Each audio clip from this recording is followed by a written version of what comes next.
Όπως ξέρετε, εγώ κάστανα στο Ισραήλ δεν χαρίζω. Δεν χαρίζω και στους Άραβες. Αλλά ως Εβραίος θα περίμενε κανείς να χαρίζω κάστανα στο Ισραήλ. Εγώ δεν χαρίζω κάστανα στο Ισραήλ. Και ο λόγος που δεν χαρίζω κάστανα στο Ισραήλ είναι ότι εγώ κάνω αναλύσεις. Δεν είμαι έμμιστος κανενός. Αυτό που θέλω να συζητήσω αυτή τη φορά είναι ότι πολύ φοβάμαι, και το λέω με μεγάλη λύπη, ότι ο Νετανιάου οδηγεί το Ισραήλ στην καταστροφή του. Και δεν το λέω καταστροφή όπως του λέει, αλλά το λέω στην κυριολεξία. Το φοβάμαι ότι σε λιγότερο από ένα χρόνο, αν αυτός ο τόσο επικίνδυνος, τόσο εθνικιστής ακραίος άνθρωπος συνεχίσει να είναι ο πρωθυπουργός του Ισραήλ, φοβάμαι ότι σε 1-1,5 χρόνο το Ισραήλ θα είναι τίποτα άλλο παρά μία παρία, ένα κράτος παρία. Δεν θα θέλει κανείς να του μιλάει, ένα είδους Νότιο Αφρική, αλλά ακόμα χειρότερα. Στην Νότια Αφρική τουλάχιστον ήταν μέσα εσωτερικά, δεν υπήρχαν πιο Αφρικανοί έξω από τη χώρα. Εδώ υπάρχουν Εβραίοι έξω από το Ισραήλ. Και αν αυτοί αποφασίσουν ότι ούτε αυτοί δεν θέλουν να έχουν παρεδώσει με αυτό το πράγμα που θα λέγεται ρατσιστικό κράτος, τότε ο Νετανιάου σίγουρα πηγαίνει το Ισραήλ προς την καταστροφή. Θα σας δώσω ένα παράδειγμα.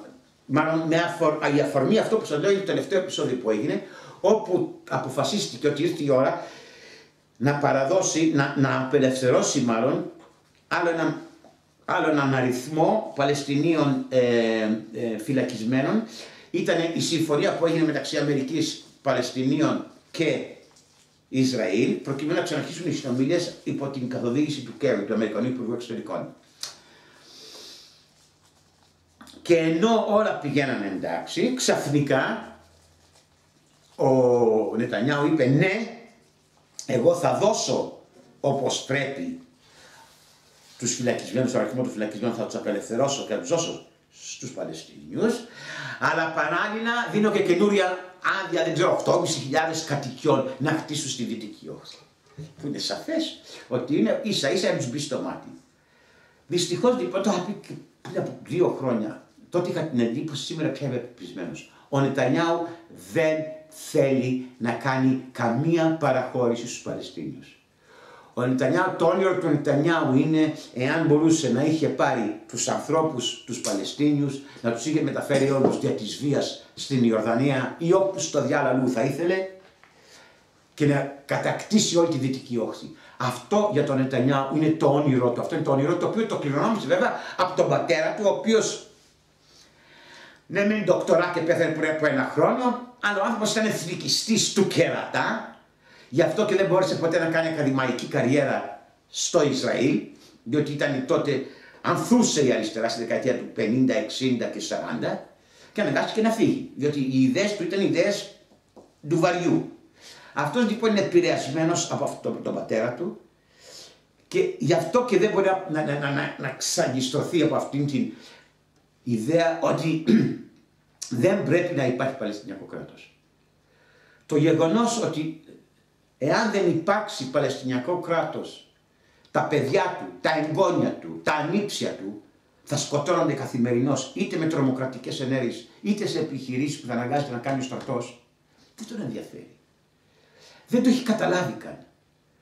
Οπότε, δηλαδή, να φανταστείτε ότι η τελευταία του ενέργεια αυτή, γιατί τα λέω όλα αυτά, διότι στην τελευταία ενέργεια που έκανε ότι έδωσε την άδεια για περισσότερες κατοικίες να χτιστούν επειδή δέχτηκε, επειδή τι έκανε στην ουσία, φήρμωσε αυτό που είχε υποσχεθεί, που είχε υπογράψει, τους όρους που είχε υπογράψει, ότι πρέπει να απελευθερωθούν αυτοί. Εκεί στο μνημόνιο αυτό δεν έλεγε τίποτα για κατοικίες. Το κράξανε όλοι. Από τους Αμερικανούς, δεν μιλάω τους Νότιο Αμερικανούς, που είναι σίγουρο, είναι εκ των ουκάνευ, όλη η Ευρώπη.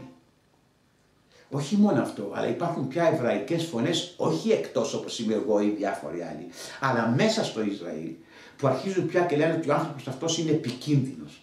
Είναι πολύ επικίνδυνος. Επικίνδυνος ήταν πάντοτε. Τώρα έχει γίνει πολύ επικίνδυνος και πρέπει να βρεθεί τρόπος να τον ξεφορτωθούν, διότι αλλιώς θα καταστρέψει το Ισραήλ. Εγώ τουλάχιστον προσωπικά είμαι πεπισμένος ότι αν δεν φύγει από την πρωθυπουργία ο Νετανιάου, σε 20 χρόνια δεν θα υπάρχει αυτό το κράτος. Δυστυχώς. Γεια χαρά.